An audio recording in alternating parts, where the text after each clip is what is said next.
सरस्वती नमस्तव्य वरदे कामरूपिणी वक्तव्य प्रारंभ करिष्यामि सिद्धि वरवस्तु में सदा।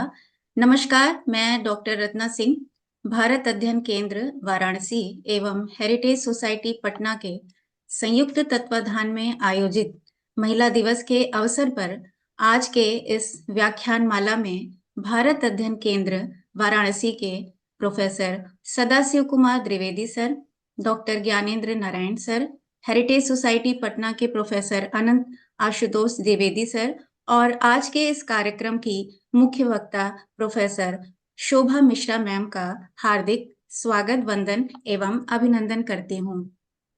इसके साथ ही मैं फेसबुक और यूट्यूब से जुड़े दर्शकों और श्रोताओं का भी स्वागत करती हूँ। जैसा कि विदित है, हम सभी यहाँ महिला दिवस के कार्यक्रम में व्याख्यान माला जो आयोजित हुई है उसके उपलक्ष्य में उपस्थित हुए हैं।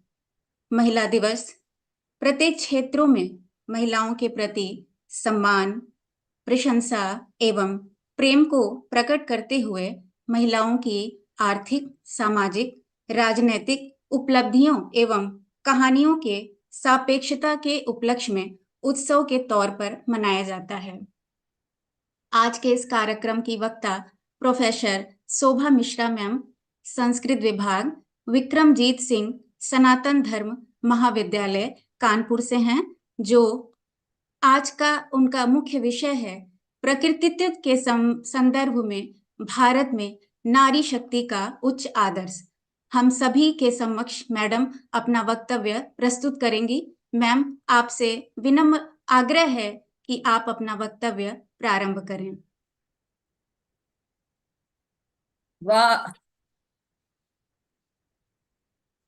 वागर्थाविव संपृक्तौ वागर्थ प्रतिपत्तये जगतः पितरौ वंदे पार्वती परमेश्वरौ।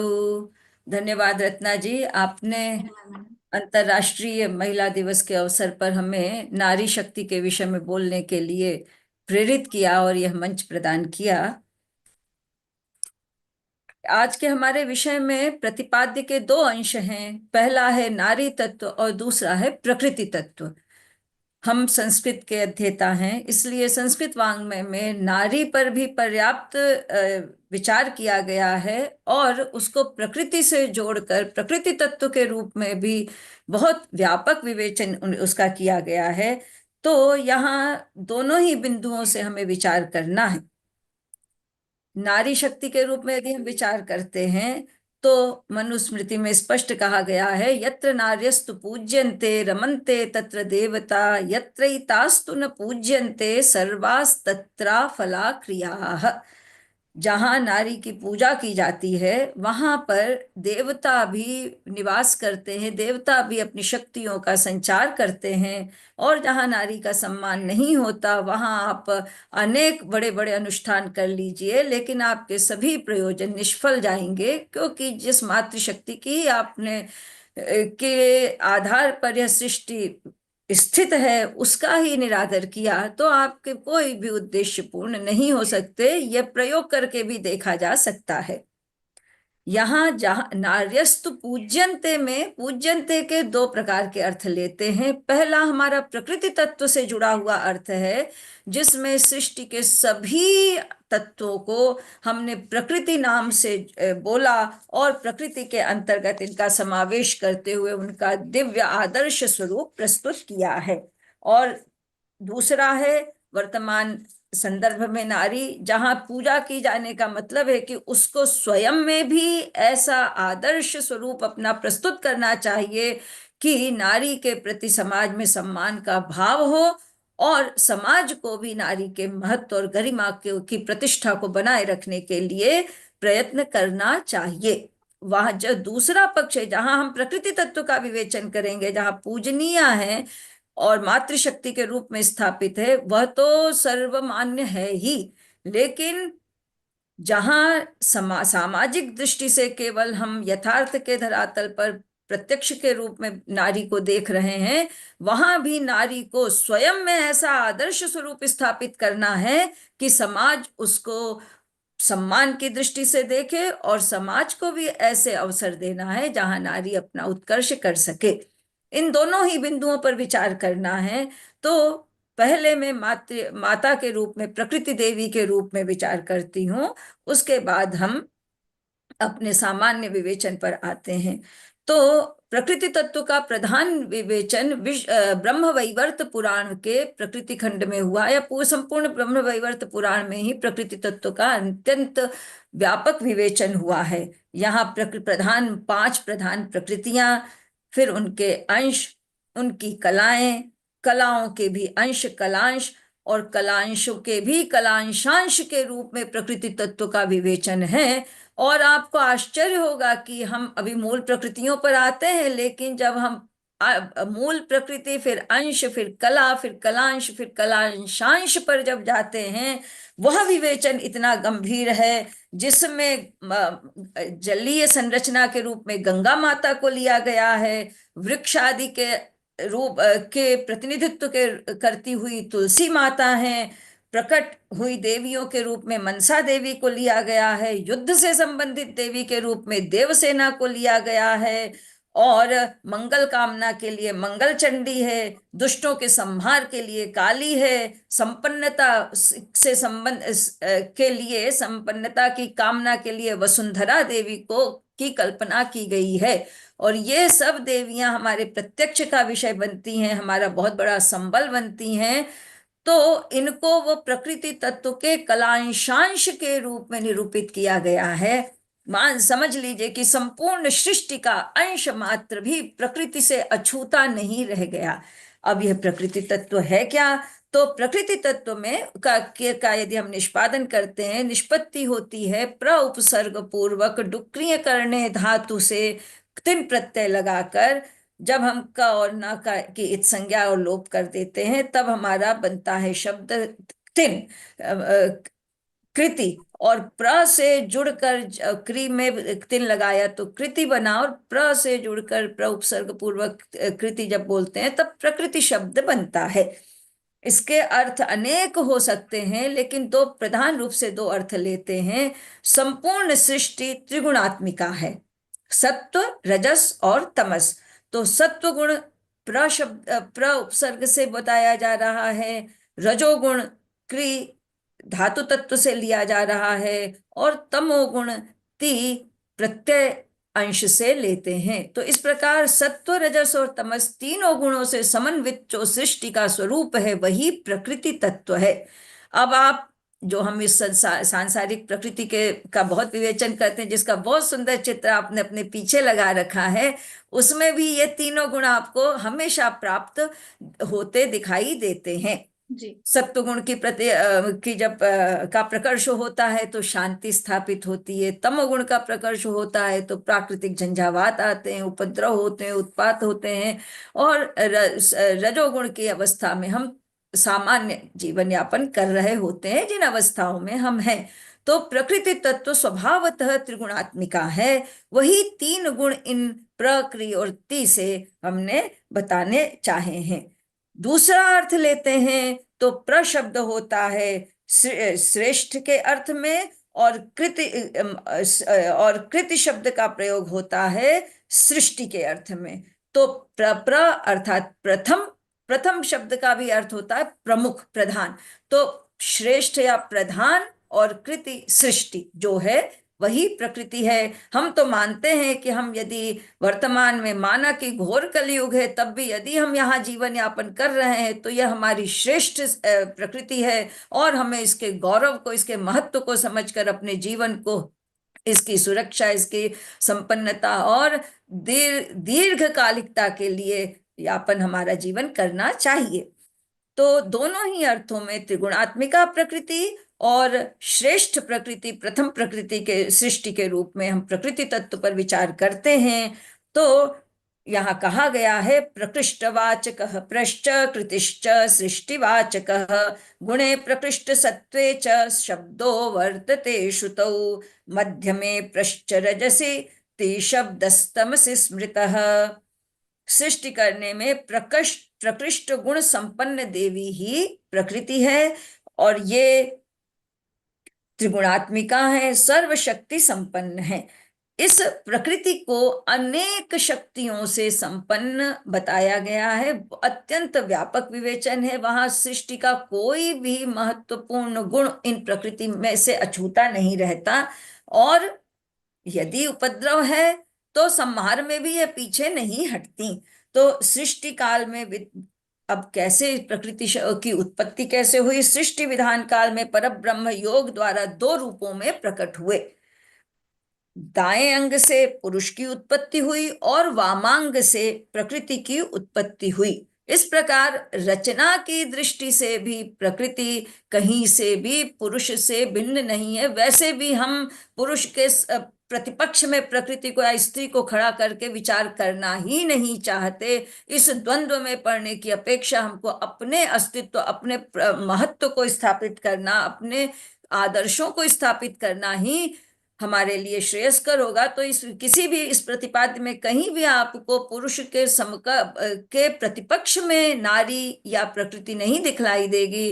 रत्ना जी, ऐसी आप कामना भी नहीं कीजिएगा, क्योंकि मैं बहुत ही साम्यवादी विचार की हूँ। समान स्तर पर ही विचार करना है। अतिशय उत्साह में बहुत कुछ कर दिखाने का सामर्थ्य जो आजकल महिलाओं की प्रवृत्ति बन गई है, वो कहीं ना कहीं घातक है, जिससे हमारे अबोध बालक संततियां प्रभावित हो रही हैं। इसलिए मैं इसका घोर विरोध करती हूँ। तो यहाँ पर पुरुष और प्रकृति का एक ही ब्रह्म से, मूल कारण से तो आविर्भाव हुआ है। त्रिगुणात्मक स्वरूपाया सर्वशक्ति समन्विता प्रधाना सृष्टिकरणे प्रकृतिस्तेन कथ्यते। अब यह जो प्रकृति है, जो वामांग से उत्पन्न हुई है, यही सृष्टि करने में प्रधान बनती है। पुरुष तो इसका सहायक होकर रह जाता है, क्योंकि यदि प्रकृति प्रवृत्त ना हो तो सृष्टि हो ही नहीं सकती। तो प्रकृति को प्रवृत्त होना पड़ेगा और वो श्रम भी करना पड़ेगा, जो कि इतनी इतनी सुंदर इस संरचना के लिए अपेक्षित है। वह कल्पना उसके भीतर होनी चाहिए। तो ब्रह्मवैवर्त पुराण में फिर से यह बताया गया कि ब्रह्मा जी के वामांग से जो प्रकृति उत्पन्न हुई वो अनेक गुणों से युक्त थी। वे मूल ईश्वरी प्रकृति थी। प्रकृति देवी स्वेच्छा में भगवान श्री कृष्ण की सृष्टि करने वाली इच्छा से प्रकट हुई थी, और फिर उनकी आज्ञा से वे सृष्टि कर्म में पांच प्रधान रूपों को धारण करती हैं। जो एक है गणेश की माता दुर्गा, दूसरा शिव, दूसरा है सरस्वती, लक्ष्मी देवी, गायत्री देवी और श्री राधा। ये पांच रूप हैं। इनमें सब में यश, मंगल, धर्म, श्री, सत्य, पुण्य, मोक्ष एवं हर्ष प्रदान करने की शक्ति विद्यमान है। ये शरण में आए हुओं को, जो दीन हैं, उनकी रक्षा करती हैं। जो अनायास उत्पात करते हैं उनका संहार भी कर सकती हैं। वस्तुतः ये प्रकृति देवी सर्वशक्ति संपन्न है।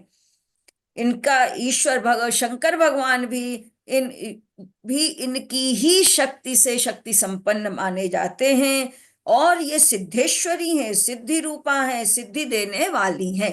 अभी हम लोग हेरिटेज के द्वारा मठ की कल्पना के ऊपर कार्य करने का विचार कर रहे थे। ये हमारी बहुत बड़ी बौद्धिक संपदा है और संयम की वो तपस्थली है जहां पर ये मठ विद्यमान है। लेकिन तब भी इन मठाधीशों को अनैतिकता और हठवादिता से दूर होकर ही अपनी प्रतिष्ठा को बना के रखना है, क्योंकि वहां भी हमारी प्रकृति देवी सिद्धेश्वरी बनकर बैठी हैं। यदि उनमें सिद्धियां हैं, उनमें शक्ति है, तो कहीं ना कहीं उस पर ईश्वरीय अनुकंपा है, इसीलिए वह विद्यमान है। तो सर्वशक्ति संपन्न, यद्यपि उनका अपार वैभव है, मठों का अपार वैभव है, हम उसको प्रणाम करते हैं, लेकिन यदि वहां पर हठवादिता आती है तो हम उसका घोर विरोध भी करते हैं। मेरे प्रत्यक्ष के कुछ विषय हैं जिनको अवसर पर मैं प्रस्तुत करूंगी। तो वहां भी सिद्धेश्वरी हमारी प्रकृति देवी ही विद्यमान है। और क्या, जो हमारे, जैसे हमने दुर्गा सप्तशती जी में पढ़ा कि या देवी सर्वभूतेषु शक्ति रूपेण संस्थिता विष्णु मायेति शब्दिता चेतनेत्यभिधीयते बुद्धि रूपेण संस्थिता निद्रा तंद्रा क्षुधा छाया शांति जाति लज्जा शांति श्रद्धा कांति, लक्ष्मी, वृत्ति, दया, तुष्टि, माता भ्रांति रूप से जो विद्यमान है, वो ये हमारी सारी शक्तियां, प्रकृति देवी इन सभी गुणों से विद्यमान है। इनमें बुद्धि है, निद्रा है, क्षुधा है, पिपासा है, छाया है, तंद्रा है, दया, स्मृति, जाति, शांति, शांति, कांति, भ्रांति, चेतना, तुष्टि, पुष्टि, लक्ष्मी, वृत्ति तथा माता।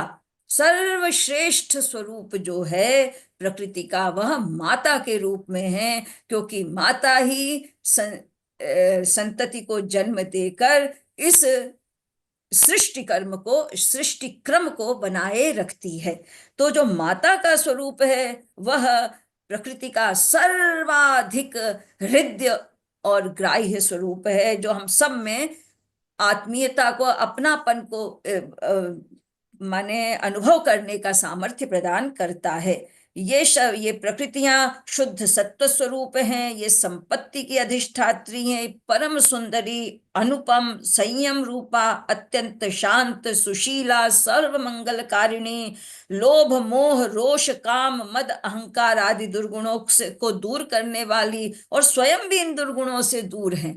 अब आज जो रील बनाने वाली हमारी कन्याएं हैं और बहुत उससे झटी थी, वो अपने आप को समाज में प्रचारित कर लेने की लालसा रखती है, उनको समझाना पड़ेगा कि लज्जा स्त्री का बहुत बड़ा गुण है, लज्जा स्त्री की बहुत बड़ी संपत्ति है, उसको बेचकर तुम कुछ भी यदि कमाती हो तो वो क्षणिक होगा, और तुमने अपने आप के स्वरूप को ही खत्म कर दिया। तुम स्त्री कहलाने लायक, कन्या, लड़की, पुत्री कहलाने लायक ही नहीं बची। ये हमको बहुत दृढ़ता से आज इसका विरोध करना है रुचि, रत्ना जी। यदि आज हमने अपनी बच्चियों को नहीं संभाला तो कल हम किसी भी वैश्विक परिदृश्य में अपने आप की स्थापना नहीं कर पाएंगे। और यदि आज हमने संयम करके रोकना आरंभ कर दिया तो जो 2047 की नारी शक्ति की जो हमारे मिशन नारी कल्पना है वह साकार होकर विद्यमान होगी। तो ये जो है, माने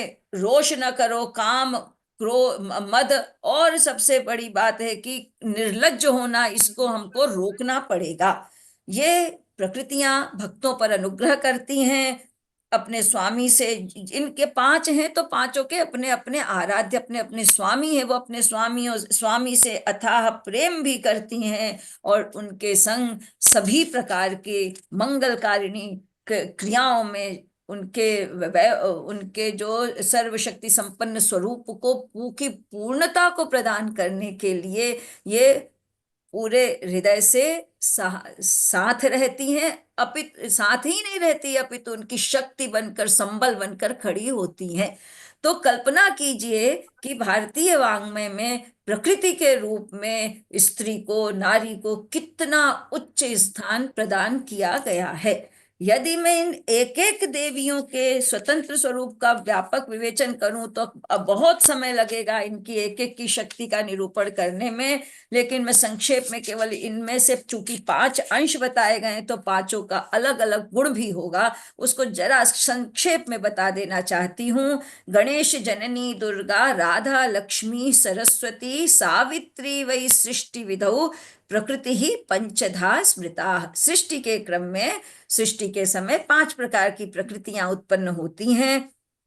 इनमें से पहली प्रकृति दुर्गा है, जिसको कि गणेश की माता के रूप में, माने एक ललित रूप में प्रस्तुत किया गया है। वे दुर्गा का मतलब है बहुत उग्र चंडी रूप में नहीं प्रस्तुत किया गया। ये शिव जी की प्रिया है, गणेश जी की जननी है, पूर्ण ब्रह्मस्वरूपिणी, नारायणी, विष्णु माया, ब्रह्मादि देव, मुनि, मनुगण द्वारा पूजित, सर्वाधिष्ठात्री, यशो मंगल, धर्मश्री आदि से युक्त, सत्य पुण्य प्रदायिनी, मोक्ष हर्ष प्रदात्री, शोक दुखार्ति नाशिनी, शरणागत दीनार्थ परित्राण परायणा, तेजस स्वरूपा, सर्वशक्ति स्वरूपा, सिद्धेश्वरी, सिद्धि रूपा आदि हैं। इनके स्तवन, कवच इत्यादि के द्वारा हम लोग अपनी शक्ति का संवर्धन कर सकते हैं। दूसरी जो वर्तमान में अत्यंत उपादेय मानी जा सकने वाली प्रकृति हैं, वे हैं लक्ष्मी। ये भी, लक्ष्मी भी शुद्ध सात्विक रूप से कमाई गई लक्ष्मी ही आपका संबल बनती है। अन्यथा जब जब भी आपने तामसिक रूप से लक्ष्मी का वरण करना चाहा है, उसका बलात् हरण करना चाहा है, तो जब आपकी आवश्यकता होगी तब वह लक्ष्मी आपके साथ कभी नहीं रहेगी।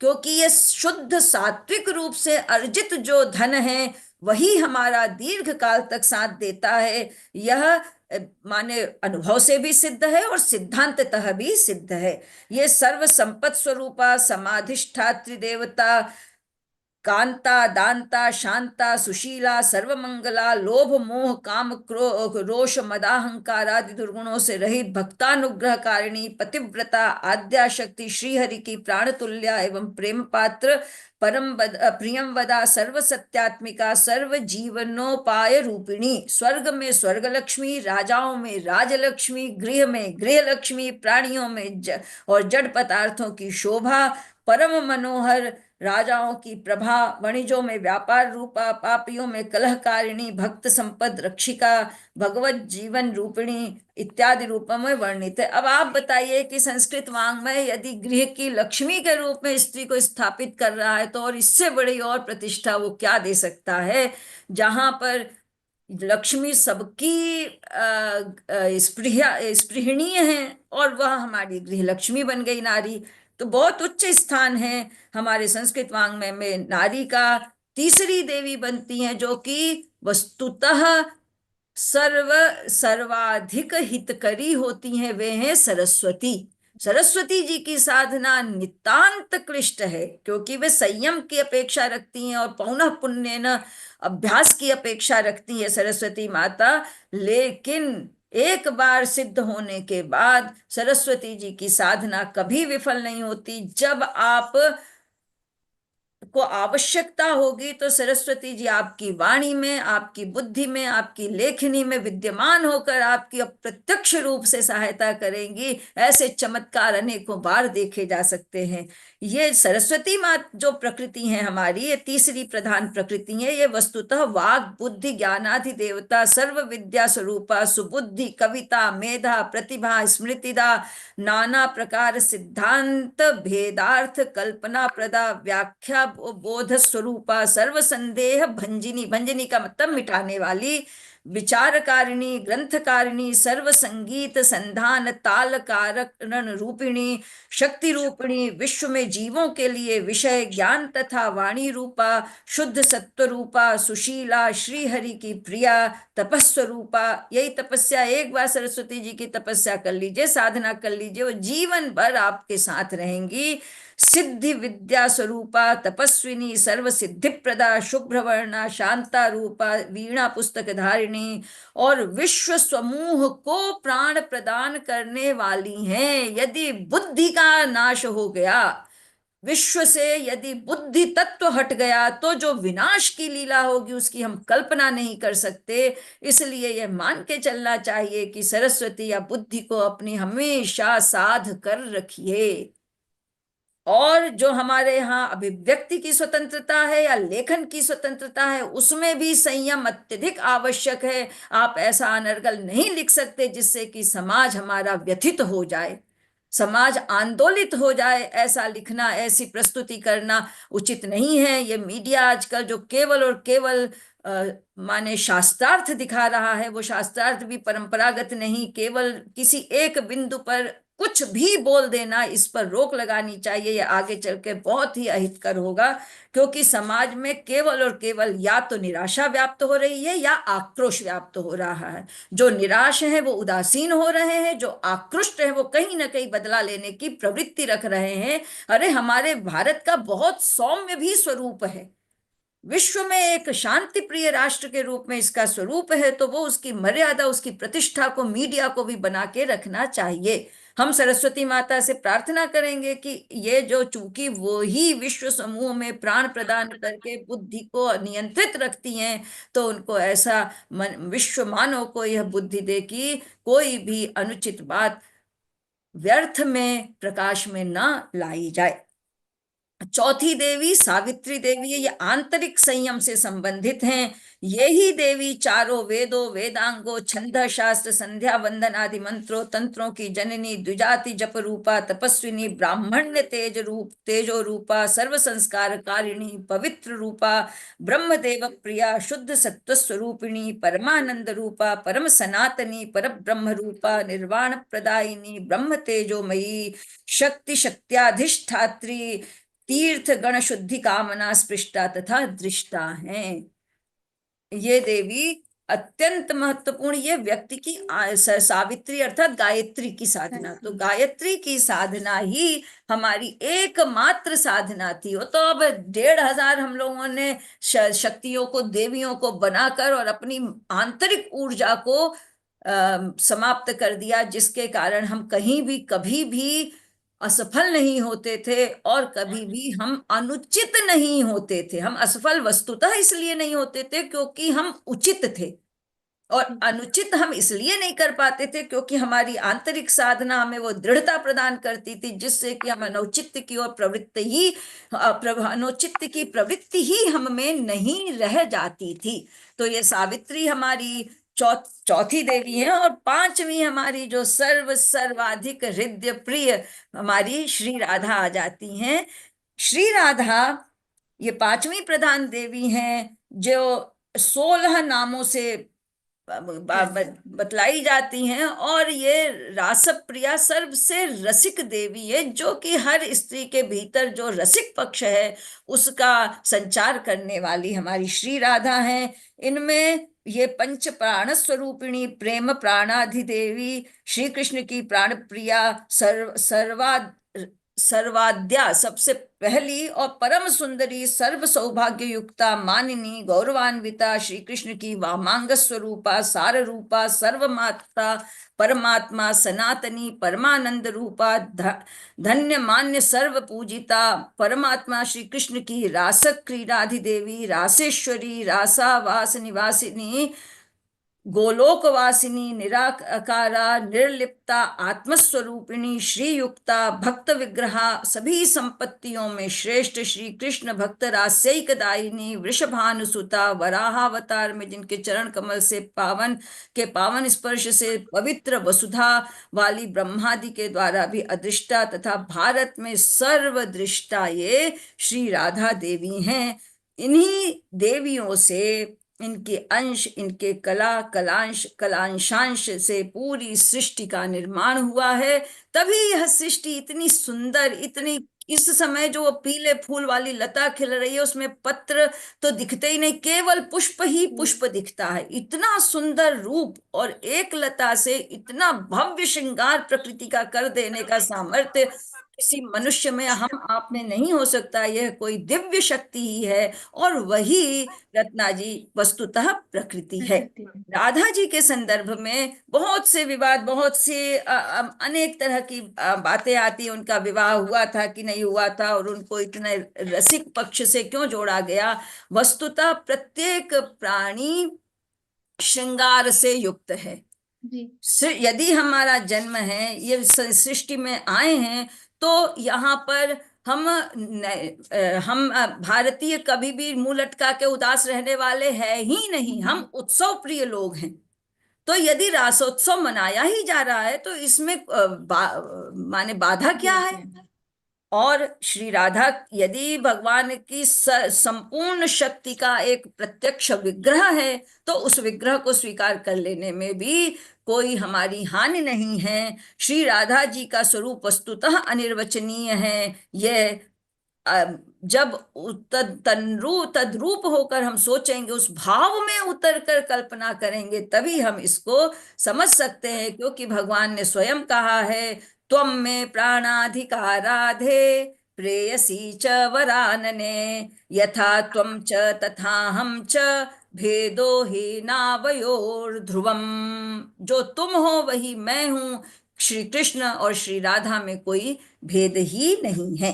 इस प्रकार यह जो प्रकृति तत्व है, और मैंने जैसे इनके कलांशांशों का वर्णन किया, संपूर्ण सृष्टि को ही प्रकृति से समायोजित, प्रकृति से संचालित माना गया है। तो हमें उन अपनी सात्विक भावनाओं का मन में भाव बोध रखते हुए इस संपूर्ण सृष्टि का प्रकृति के रूप में सृष्टि को स्वीकार भी करना चाहिए और अभिनंदन भी करना चाहिए। रही बात नारी के स्वरूप की, तो वस्तुतः नारी ईश्वर की सर्वश्रेष्ठ रचना है। वो माता के रूप, देवता के रूप में हमने नारी को, जहां उनकी पूजा की जा रही है, वो हमने देख लिया। अब नारी का जो हमारा सांसारिक स्वरूप है, उसमें भी नारी वस्तुतः सर्वश्रेष्ठ है। उसके बिना सृष्टि की कल्पना ही नहीं की जा सकती। वह सर्व सबसे प्रिय जो रूप है, वो माता का रूप है।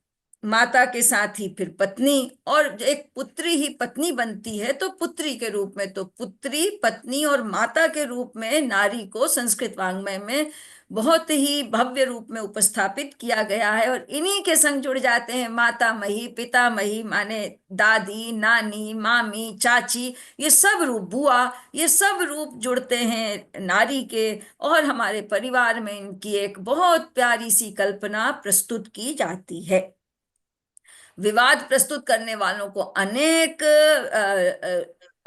कमियां दिख जाती हैं, लेकिन यदि मैं वर्णन करूं तो अभी ये 10 पृष्ठ का जो निबंध है, ये पूरा का पूरा नारी के उत्कृष्ट व्यक्तित्व को ही समर्पित है। यहाँ कहते हैं कि माता सर्व सबसे श्रेष्ठ है। ये भी कहा गया कि शोचंति जामयो यत्र विनश्यत्याशुक तत्कुलम, जिस कुल में स्त्रियां दुखी हमेशा रहती हैं, जिस कुल के पुरुष या पति वो अपने अपने परिवार की महिलाओं को संतुष्ट प्रसन्न नहीं रख पाते हैं, वो किसी भी कारण से, उनकी प्रवृत्ति के कारण हो या आंतरिक कलह हो, गृह कलह हो, जो भी कारण हो, वहां पर वह कुल निश्चित रूप से नष्ट हो जाता है। वहां हमेशा शोक विद्यमान होता है और हर प्रकार की व्याधियां, माने बाधाएं, वहां पर घर कर जाती हैं।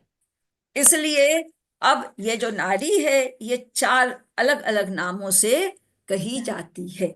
कभी धात्री, कभी जननी, कभी अम्बा, कभी वीर सूहु।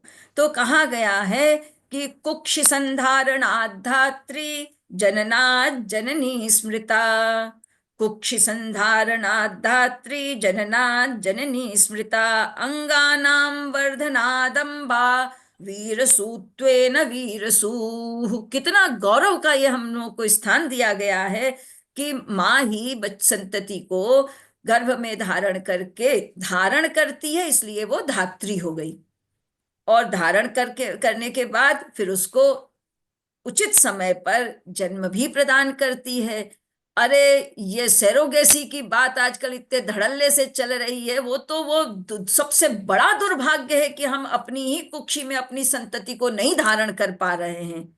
और यदि बिल्कुल ही असंभव है, तब के लिए वो सेरोगेसी करो। आप लोगों ने तो सेरोगेसी को आज के समाज में एक क्या कह सकते हैं कि शौक बना लिया है। ये बहुत गलत है, इसका विरोध होना चाहिए। जो पहली बात है कि कन्या का, पुत्री का विवाह उचित आयु में हो, ताकि वो सुखपूर्वक संतति को धारण कर सके और जन्म दे सके।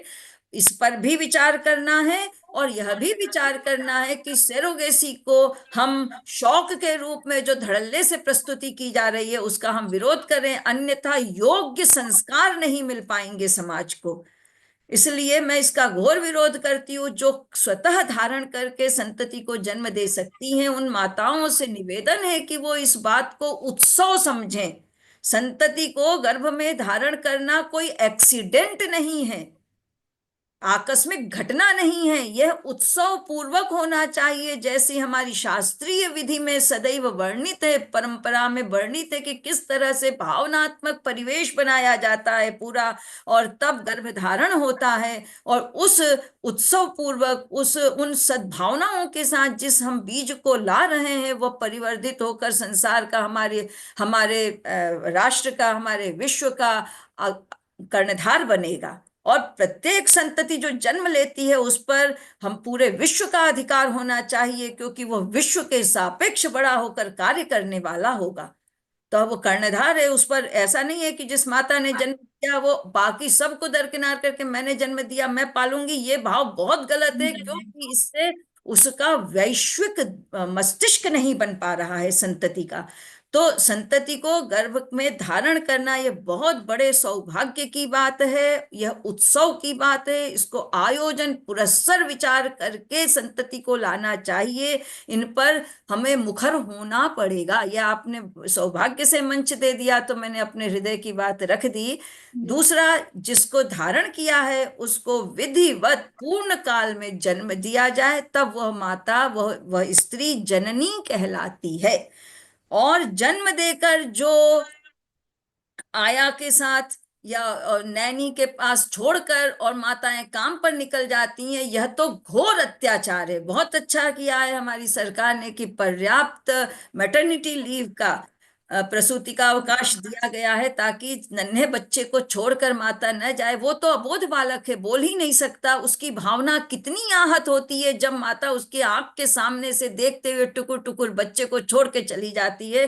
कोई तुमसे कम सामर्थ्य वाली, कम आर्थिक और शारीरिक और बौद्धिक क्षमता वाली स्त्री के सहारे उस हमारे विश्व के भविष्य को छोड़कर माताएं निकल रही हैं, ये बहुत बड़ा दुर्भाग्य है।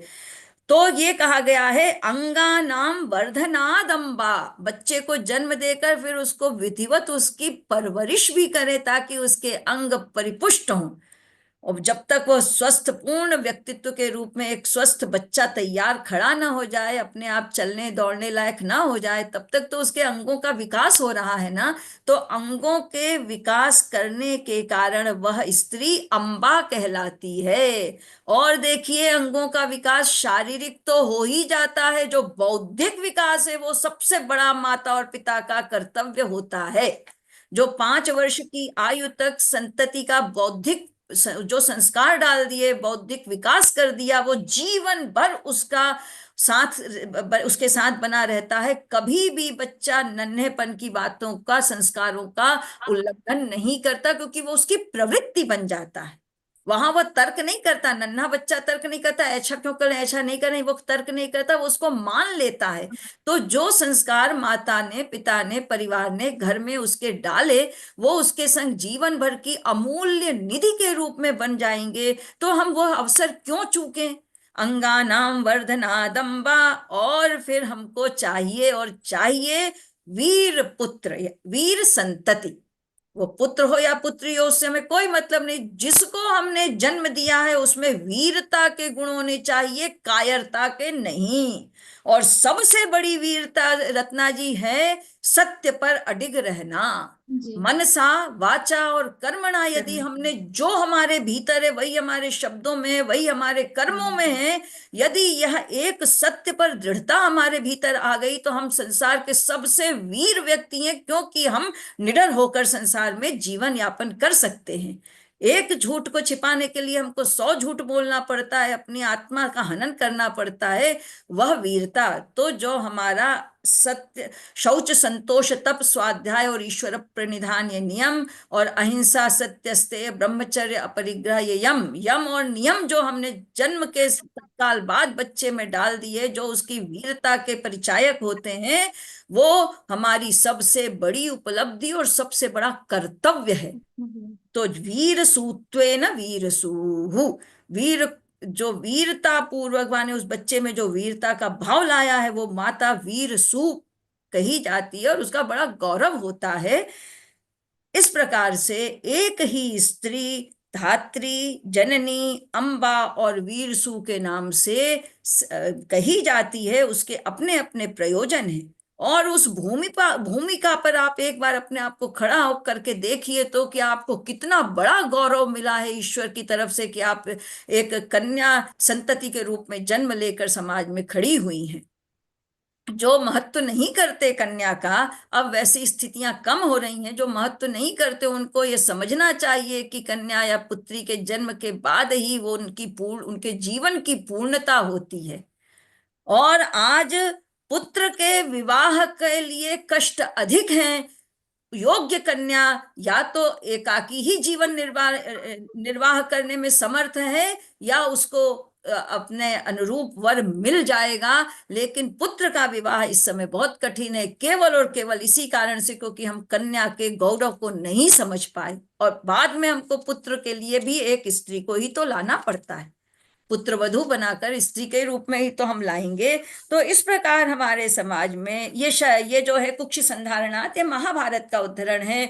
यजुर्वेद में भी उस स्त्री के प्रति सम्मान व्यक्त किया गया है जो एक अच्छी पत्नी है और संतति को जन्म देने वाली है। तस्मै नमन्ताम जनयः सुपत्नी मातृवत् परदाराश्च या देवी सर्वभूतेषु मातृरूपेण संस्थिता, नमस्तस्यै नमस्तस्यै नमस्तस्यै नमो नमः। इसी प्रकार से माता का आचरण संतति को बहुत प्रभावित करता है, तो नारी के आचरण पर भी बहुत विचार किया गया है कि उसको कैसा होना चाहिए। कुलीनां शील संपन्नाम अपत्य जननीमपि त्वाहं जीवितस्यार्थे साध्वीम अनपकारिणीम। पत्नी को ममतामयी, कुलीना, शीलवती, धर्मपरायणा होना चाहिए।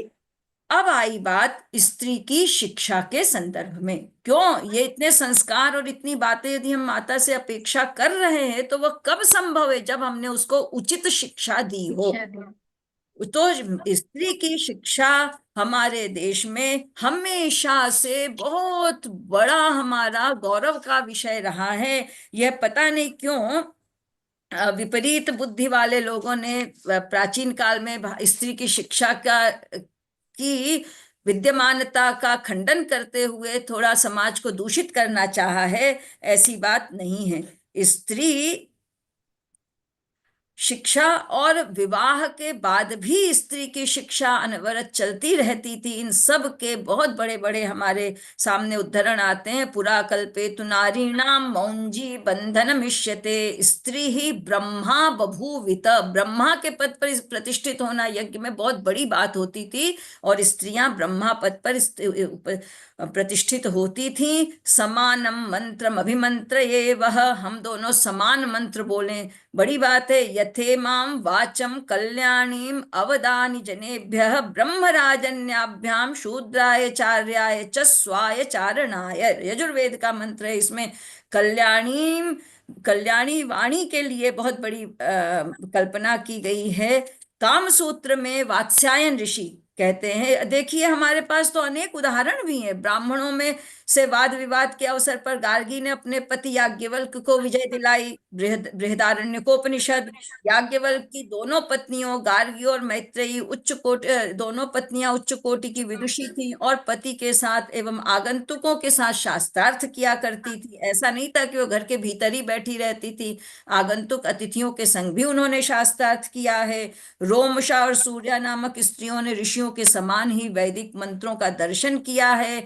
हमारी वाक सूत्र की जो वागंभृणी ऋषिका है, उसका तो मंत्र वो एकमात्र 8 मंत्रों से वो अमर हो गई। वागंभृणी ऋषिका का जो मंत्र है, और वे इतने गंभीर हैं कि उन पर आदरणीय श्रीपाद दामोदर सातव बृहद भाष्य बनाया। तो अद्भुत है वह वागंभृणी ऋषिका का वाक सूक्त। तो इस प्रकार अपाला ने अपने पिता के ही गुरुकुल में शिक्षा प्राप्त की। तो इस प्रकार से हमारे वैदिक संदर्भ भी प्राप्त होते हैं। वात्स्यायन ऋषि भी कहते हैं कि यदि किसी कारण से विवाहिता स्त्री का पति से वियोग हो गया हो, या वह पति इतना अधिक व्यसन में लिप्त हो कि वो उसके जीवन के ना तो उसकी रक्षा कर पा रहा, ना उसको सुखमय जीवन दे पा रहा है, तो उस स्त्री को भी देशांतर में जाकर भी यदि विद्या की प्राप्ति करने का अवसर मिल रहा है, तो उसे ऐसा कर लेना चाहिए। तथा पति वियोगे च व्यसनम दारुणम गता देशांतरेपि विद्याभिः सा सुखेनैव जीवति। वह स्त्री सुखपूर्वक अन्य देश में जाकर भी, जहां ये कहते हैं ना कि स्त्री को या पिता का संरक्षण प्राप्त हो, पिता के न रहने पर भाई का संरक्षण प्राप्त हो, भाई और पिता से अलग होकर जब वह पति के पास आ जाती है तो पति का संरक्षण प्राप्त हो, और पति के न रहने पर पुत्र का संरक्षण प्राप्त हो। तो स्त्री को सदैव संरक्षण में रहना चाहिए। हमारे वात्स्यायन ऋषि ने कह दिया कि न रखे पति ठीक से तो जाकर देशांतर में भी तुम विद्या प्राप्त कर लो और विद्या से अपने जीवन को सुखमय व्यतीत कर लो। हर प्रकार के संदर्भ हमारे शास्त्रीय ग्रंथों में विद्यमान हैं। जहां पर यह संरक्षण की बात की गई है वहां उच्छृंखलता से रोक लगाने के लिए अवश्य एक दृष्टि होनी चाहिए कि यह जो कन्या घर से बाहर जाकर विद्यार्जन कर रही है, इसके ऊपर किसी प्रकार का आघात तो नहीं है, इसकी यह वस्तुतः सही दिशा में चल पा रही है या किसी प्रकार की बाधा तो नहीं है। वहां तक तो संरक्षण नितांत अपेक्षित भी है और अनिवार्य भी है। उच्छृंखलता का हम घोर विरोध करते हैं। वो भले ही चाहे आज की कन्याएं यदि सुन रही और उनको बुरा लग रहा हो, तो हम उस बात से कभी भी पीछे नहीं हटेंगे। मर्यादित जीवन व्यतीत करना आपका गौरव है, न कि आपकी परायत्तता। लेकिन यह संरक्षण की हठवादिता उसके विकास पर ही बाधा पहुंचाती है, उसके विकास का ही हनन करती है। तो हम उस प्रकार के संरक्षण को भी दूर से प्रणाम करते हैं और कन्या को स्वतंत्र करते हैं कि तुम अपने शील, अपने गांभीर्य, अपनी लज्जा, अपने व्यक्तित्व का रक्षण करते हुए विकास करो। दोनों ही दृष्टियों से हमको विचार कर लेना चाहिए। इस प्रकार नारी की स्वतंत्रता पर बहुत बोला जा सकता है। वह एक स्वतंत्र व्यक्तित्व है, बराबर से उसका जन्म हुआ है, समान व्यक्तित्व है, इसलिए वह स्वतंत्र व्यक्तित्व है। लेकिन शील के साथ यह एक शर्त इसमें बहुत आवश्यक है। तो मैं ये थोड़ा विषय मुझको पसंद भी कम है, से इस पर ज्यादा विचार नहीं रखती। कहा गया है महाभारत में, पिता रक्षति कौमारे भर्ता रक्षति यौवने पुत्रस्तु स्थविरे भावे न स्त्री स्वातंत्र्यमर्हति। ये दृष्टिकोण वहीं तक है जहां तक कि इसका हम सही संदर्भ देख सकें। याम दधे सरस्वती अयज्ञो वा हेष यो पत्नी कह। पत्नी का स्थान पुरुष के जीवन में, माने नारी का स्थान पुरुष के जीवन में पत्नी के रूप में बराबर का है, समान रूप से है। जो अपत्नी, पत्नी के रहते हुए बिना पत्नी का यज्ञ हवन करता है, उसका यज्ञ निष्फल होता है। सपत्नीक ही आपको यज्ञानुष्ठान आदि में भाग लेना चाहिए। हमारे पिताजी ने उत्तर सीता चरितम नामक एक महाकाव्य की रचना की है, बहुत पहले करी है। उसके कई कई चरणों में उसका विकास हुआ है। उसमें भगवती सीता का इतना भव्य स्वरूप निरूपित किया है कि एक एक पद्य उसके आज के लिए आदर्श बन जाते हैं।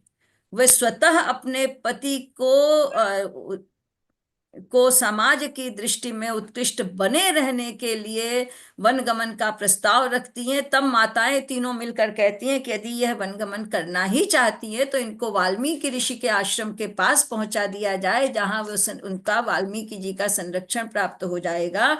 और वाल्मीकि जी के आश्रम में वो बच्चों ने विद्याधिगम किया। बहुत वाल्मीकि जी बार बार कहते हैं कि जिसकी माता आपके जैसी हैं, उन बच्चों के लिए किसी दूसरे गुरु की आवश्यकता ही नहीं है।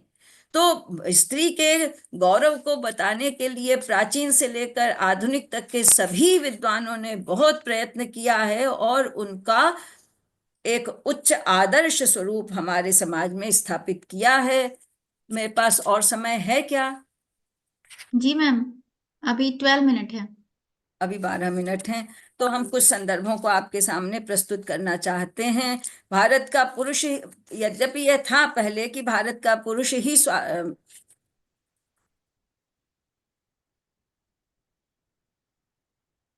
हाँ, वास्तव में हमारे आचार्यों ने स्त्री के संरक्षण की बात जो कही, उसमें उसकी शारीरिक संरचना, उसके सतीत्व, सुकुमारता, मातृत्व के रक्षण के उद्देश्य से ही कही।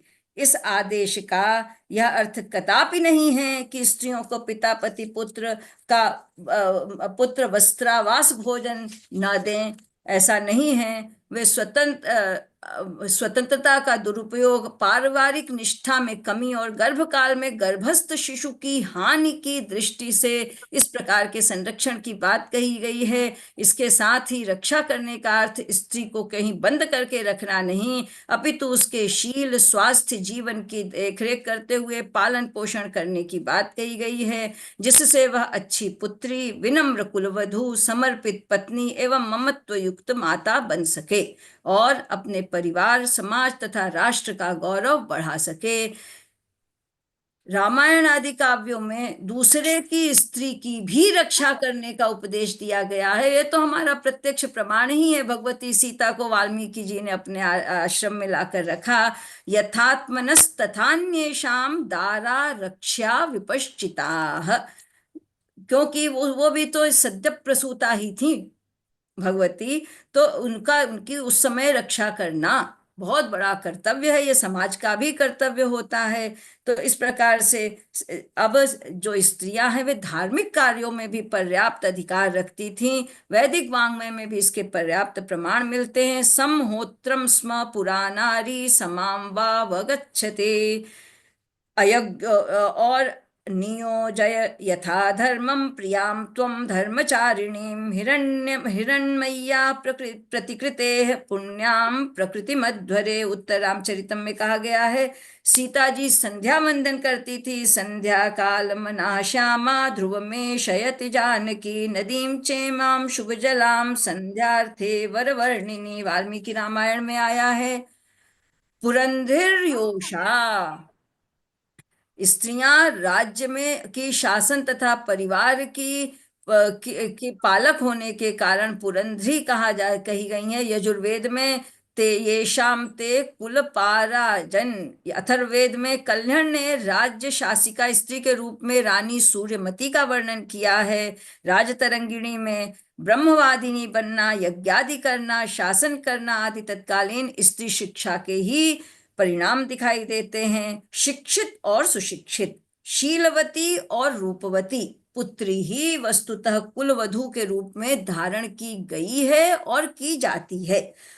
यह प्राचीन काल से लेकर आज तक भी कुलवधू को, यदि अब हर घर की वह वधू जो भी पुत्र वधू बनकर आएगी वो कुलवधू ही है।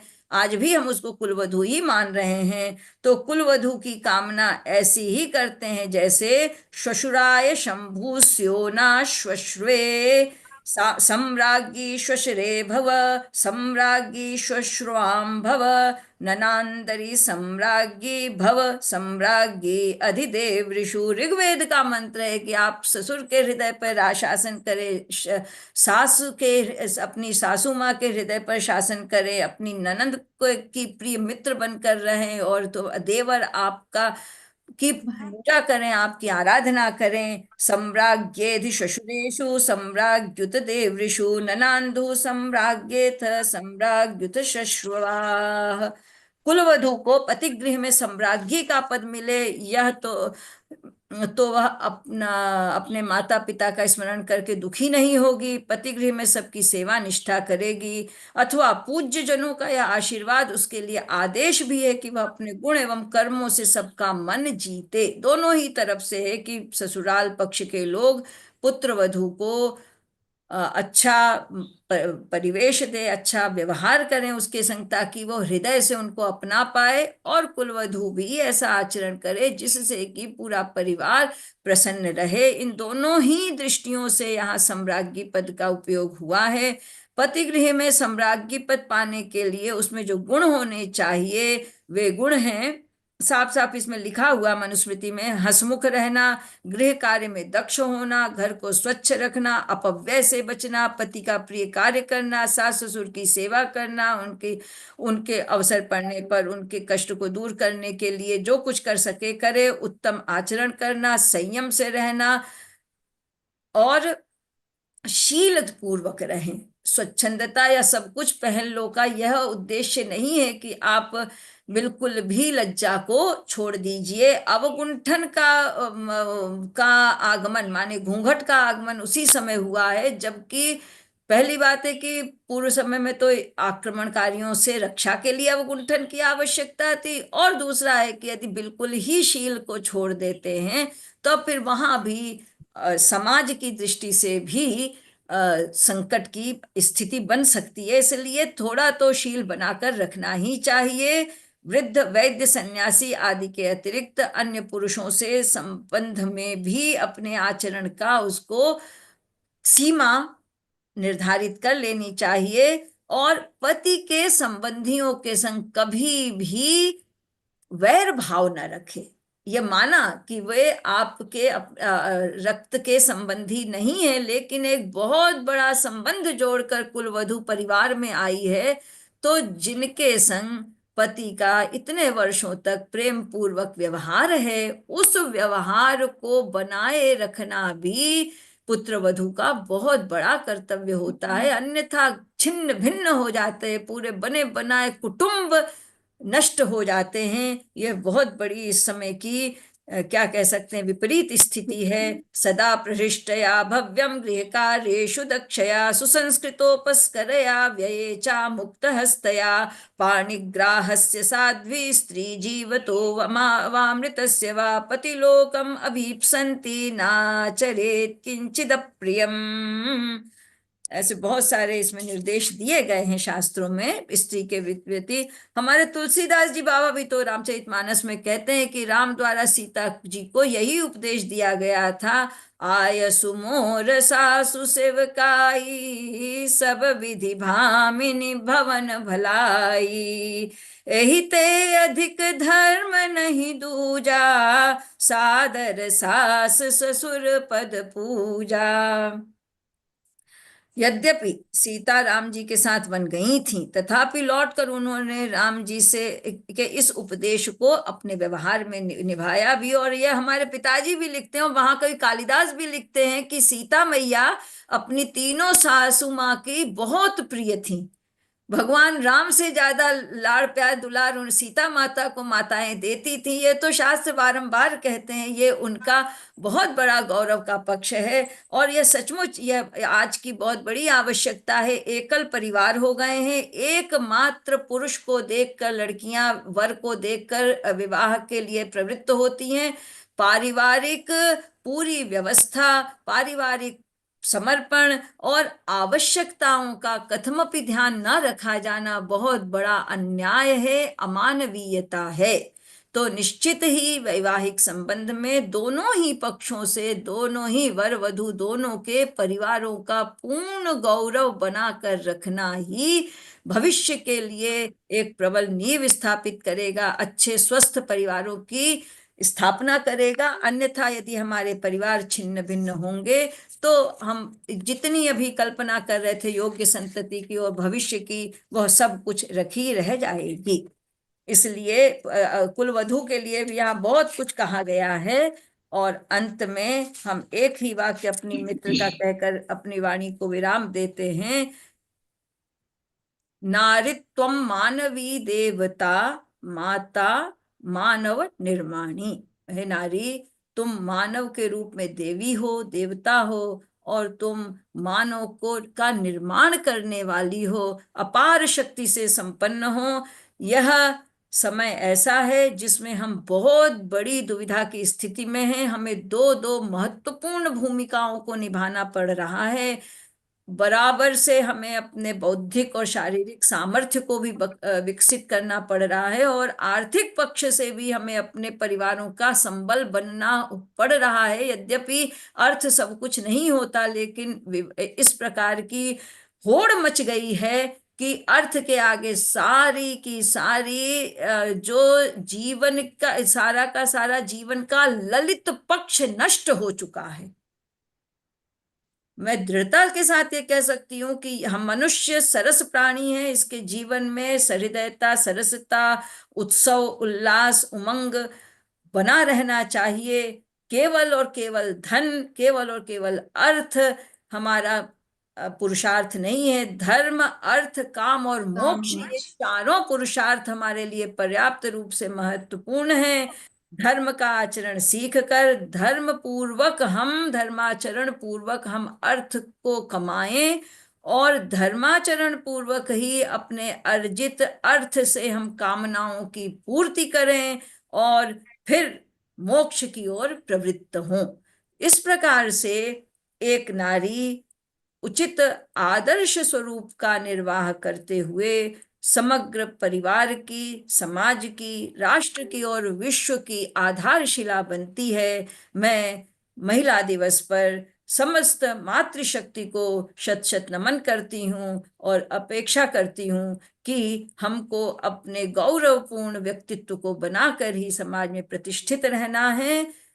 अनेक झंझावात आएंगे, अनेक उच्चावच आएंगे, लेकिन उन सब में भी अपने व्यक्तित्व की दृढ़ता को बनाए रखना है। अगर मैंने अपने कोई भी कठोर वचन बोल दिए हों तो उसको अन्यथा न लेते हुए मेरे मेरे वक्तव्य पर, मेरे आत्मीय भावों पर विचार करते हुए क्षमा कर दीजिएगा। और यदि वे हृदय लगे हों तो जितनी दृढ़ता से मैंने इस मंच पर बोला है उतनी ही दृढ़ता से जब जब आपको अवसर मिले इन बिंदुओं को प्रस्तुत कीजिएगा, ताकि हमारा समाज अपनी प्रबल नींव स्थापित कर सके। कोटि कोटि धन्यवाद, प्रणाम। धन्यवाद मैडम। प्रकृतित्व के संदर्भ में भारतवर्ष में नारी का उच्च आदर्श आपने बड़े ही सारगर्भित तरीके से प्रस्तुत किया हम सभी के बीच। प्राचीन काल से ही नारी का उच्च स्थान रहा है। आपने जैसा कहा कि लोपामुद्रा वैदिक स्त्रियां रही हैं, उत्तर काल में थोड़ी स्थिति में गिरावट आई, मौर्य काल में कला के रूप में हम नारी को संग्रहालयों में देखते हैं, गुप्त काल में भी नारी हमें मुद्राओं पे अंकित मिलती हैं, सातवाहन काल में राजाओं के नाम के आगे जैसे गौतमी पुत्र शातकर्णी है, इनका नाम का उल्लेख है। पूर्व मध्यकाल में थोड़ा बाह्य आक्रमण के स्वरूप थोड़ा पर्दा प्रथा आ गया, लेकिन उत्तरोत्तर धीरे धीरे नारी ने अपनी उच्च शिक्षा से वो जगह बना ली और नारी का वो उच्च स्थान हम सभी आज देख रहे हैं। नारी पुरुषों के साथ कंधे से कंधा मिलाकर हम सभी के साथ चल रही है। और मैडम ने अपने वक्तव्य में हमें पंच प्रकृति देवियों का वर्णन बताया, जिसमें दुर्गा, लक्ष्मी, सरस्वती, सावित्री, श्री राधा का वर्णन बहुत ही अनुग्रहणीय रहा। हम सब इसको ग्रहण करेंगे। आपने नारी को देवी के रूप में, अम्बा के रूप में बताया। नारी को आपने कलांश रूप में कहा कि वो प्रकृति में कला के रूप में भी अंकित है। आपने बताया कि नारी एक माता के रूप में है, और नारी तो हमारे हृदय में है, हमारी माँ है, हमारी जननी है। गुहा चित्रों में, प्रकृति चित्रों में हम नारी और मानव का वो चित्रण देखते हैं। सैंधव सभ्यता में भी मातृ देवी के रूप में, जननी के रूप में उसको हम देख सकते हैं। तो आपका मैडम ये व्याख्यान बहुत ही सारगर्भित रहा और आपको बहुत बहुत धन्यवाद।